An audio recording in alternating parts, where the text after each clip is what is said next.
Hello there, Qckslvrslash, and today I have some more ranked play for you. Today's game, courtesy of Savea and his Tier 6 Russian destroyer, the Ognavoy.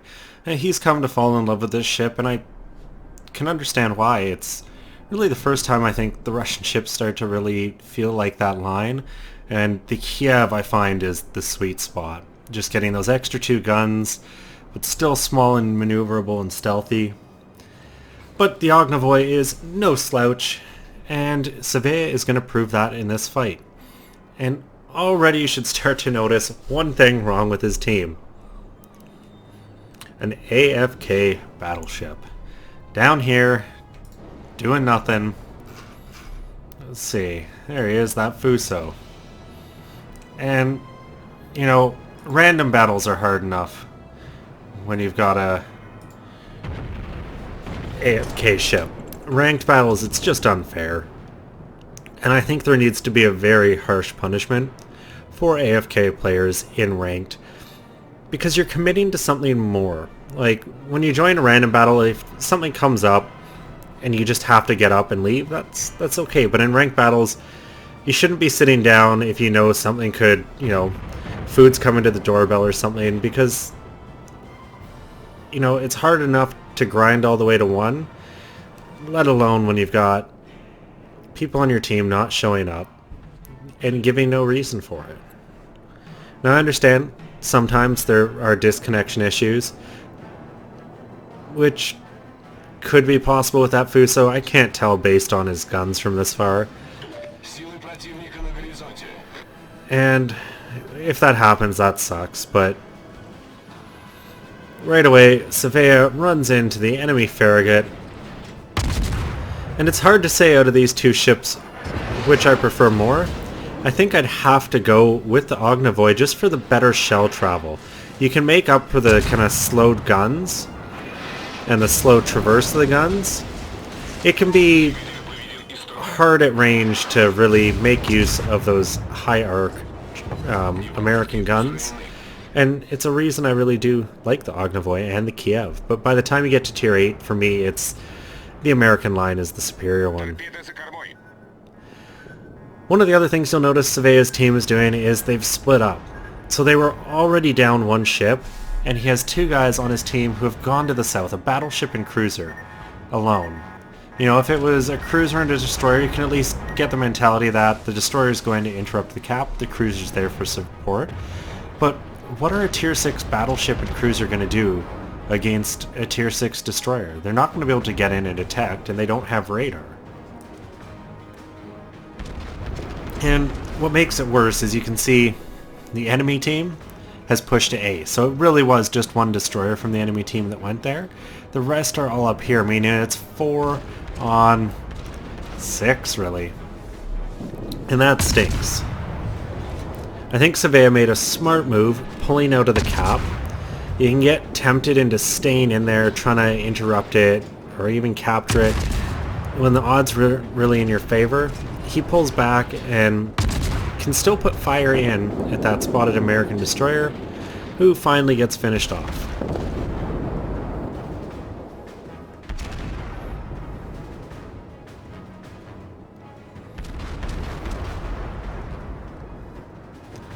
So both teams are now down one destroyer, and unfortunately that really helps the other team more than it helps Savea's team, because the numbers just start stacking worse and worse with that AFK vessel. Those two ships in the south have started to push into B, which is nice to see. They are making a use out of their commitment to go down there. And Savea's working on this Cleveland here, getting some good shots in, another 1,000 damage, and he burns down. And Savea's really, I'd say, doing a perfect job of demonstrating how to drive these Russian destroyers. They're not like the Americans. They don't do as well in tight. There's slower traverse time on their turret, and flatter arcs of shells mean they're actually very well suited for sitting a little further away towards the edge of their gun range and pestering ships with those shells. And eventually fires will start to stack up, and you're gonna get big damage going.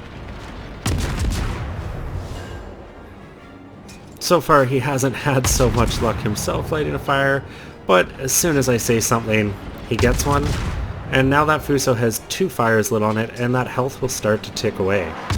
And I've noticed a lot of these lower tier battleship captains, understandably, don't have a lot of skill points, so some don't even have superintendent yet, which means they don't have as many repairs to go through and fix all the fire damage you can do.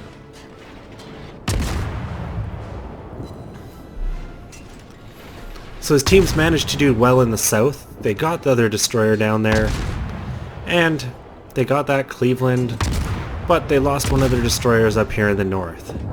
Meaning it's 2 on 4 in the north and then 2 on none in the south, with 1 sitting at spawn still. Surveyor's managed to rack up 15,000 damage, so he's up to his own hit points and damage.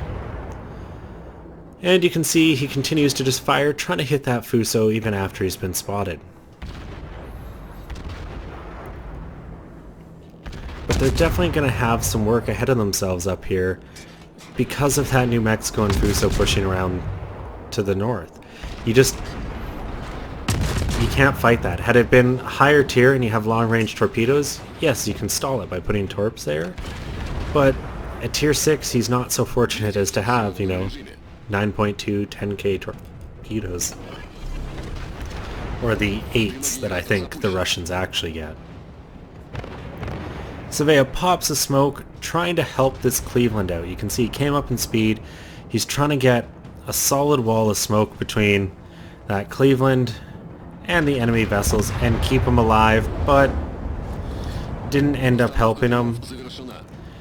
So now they're down. It's 4 on 4, but it's really 3 on 4 because they're down a ship. Their big advantage here is right now they're holding a cap, and the enemy team isn't. You can see Surveyor in chat there just asking the Fuso if he's going to do anything, but that guy's not at his keyboard. He's not going to play this game. And the one thing you can do when you start to get outnumbered is you can fall back onto your AFK player, and a lot of times enemy ships will start firing and focusing on them, revealing their positions and giving you a chance to do some damage as they try to shoot down your AFK player.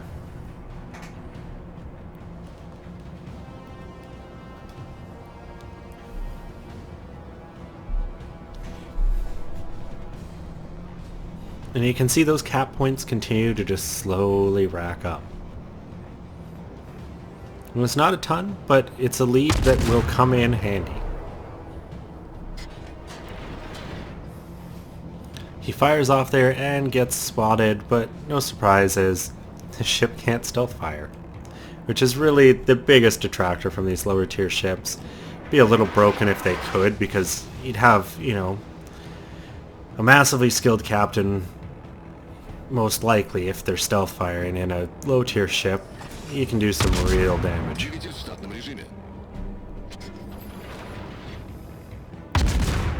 But Surveyor definitely has a lot of work to do here. And the odds are, I'd say, stacked against his team. The enemy team's making a bit of a mistake. They still haven't gone into A and started capping it. I do not know why. It just kind of blowing my mind that no one on that team has driven into the cap yet.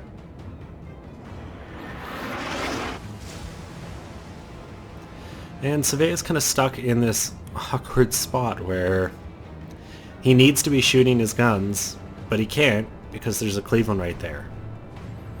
Fortunately, he is spotting for the battleship across the map who put a big shot into the Cleveland. And a lot of times this is the key role for destroyers. In ranked battle you see so many destroyers on low health going, I gotta shoot my guns, I gotta try to get a kill, or I'm gonna die and nothing's gonna happen. Well, stay alive, just do spotting, let the guys who can shoot at ranges and do heavy damage do the shooting for you. You can see here Surveyor's actually switched to AP. He's got the side of that Aoba, and I think he's just a little far to really be getting super effective shots with the AP shells. I find personally 5k is kind of my limit, but you can see still 1600 damage there with that volley.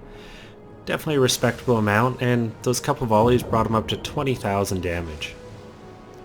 The enemy team is finally in that cap, starting to take it, but at this point they've got a 200 point lead, which, you know, that's hard to overcome. If you look at the ships, 200 points is basically 2 full ships that the enemy team's got to kill to equalize that point differential. And that's how you really have to be thinking when you're playing ranked. If you've got the lead, be defensive, make them come at you, take the hits, and a massive pair of citadels there. That's some solid damage. And you see about 5.7k, another citadel, and that's the reason I do love these Russian ships, is against light cruisers you can just rip them apart with that rate of fire. Especially if they're giving you the side. He just racked on, 14,000 damage in 4 volleys? Like, that's great damage, and it puts them even further ahead. Back to what I was saying, is in ranked you've got to be thinking about what you need to do to get ahead, whether, if you're 5 points down, if you can, just nose into the enemy cap. You don't have to take it, you just have to sit there for 1 or 2 ticks of the points, and then you'll be ahead. If it's a bigger spread, you've got to start thinking about killing a ship and how you're going to do that.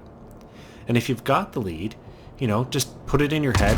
How many of us do they have to get to be able to pull this back? And if it's a big number, odds are you can probably just start falling back, grouping up, and if you're someone sitting there on no health, just make sure you get out. Make sure they don't have the chance to do that damage. I think Savea was going for a torpedo run there, but he couldn't get his rudder over fast enough to put the torps into the water, and I don't know that it would have worked because that enemy battleship did turn away, and they probably would have run out just before touching his hull.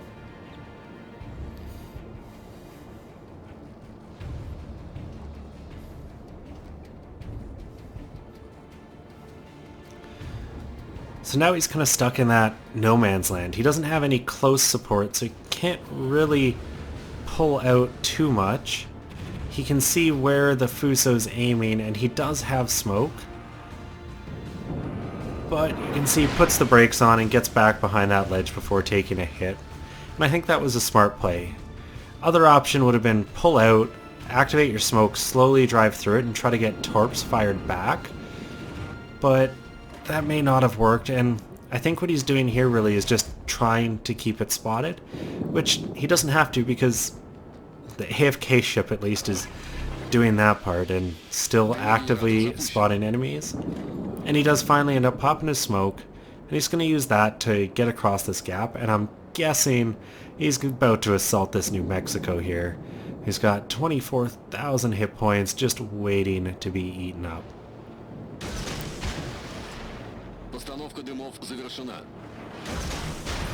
Puts 2 sets in, and be interesting to see what he does here.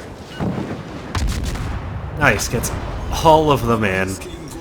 And I was just curious what, if the New Mexico managed to dodge a set there, like, I liked what Savea was doing. He was kind of driving and closing him. Because if you can get past as he's driving now, that ship's going to have a very hard time tracking you with your guns.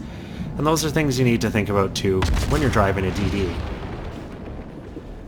So really, a lot of this game, I'd say, has been Savea carrying his team. Those 2 guys to the south, they did a good job, Yeah, they did kind of go off alone, which never really helps in ranked, but at least they got a kill and got the cap. And they've kind of been protecting it. And now Savea's working on, hopefully, a 3rd kill, but he gets nixed by the Cleveland, but not without lighting a fire. So this will be interesting to see if that fire ticks down for a 3rd kill, and it doesn't look like it will. Friendly Fuso puts a huge volley in the air. You can see it, and it connects, and I'd say that's pretty much gonna be the game. Based on what's left, it's kind of hard to say. Fuso on Fuso there still is Opa 47 who's just sitting there doing nothing. But this is looking pretty positive for Surveya's team, and he did a lot of work. For a tier 6 destroyer, 62,000 damage is very respectable. And you know, it wasn't 62,000 all just from one torp spread at a full health battleship. It was spread out across a couple targets.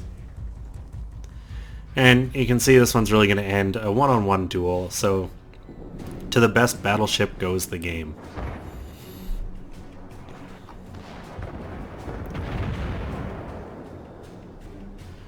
And a big part of any battleship duel is just actively angling, getting shots in when you know you can. And looks like Surveya's teammate here doing a pretty good job of making sure, never giving a flat side of the ship. And yeah, he's taking damage, but doing a lot more than he's eating. And I think it's safe to say this one's going to be over. It's kind of just a matter of time, and it is Surveya's team who ends up winning this. Unfortunately, I don't have the post-battle screen for this one, but you know, Surveya 87 shells, 62,000 damage. He defended a cap 3 times, 5 citadels, 2 kills, 4 torps. Really solid game and a win well earned. If you enjoyed the video, consider giving me a thumbs up or subscribing to the channel. And as always, I'm Qckslvrslash, and I'll have another one for you tomorrow.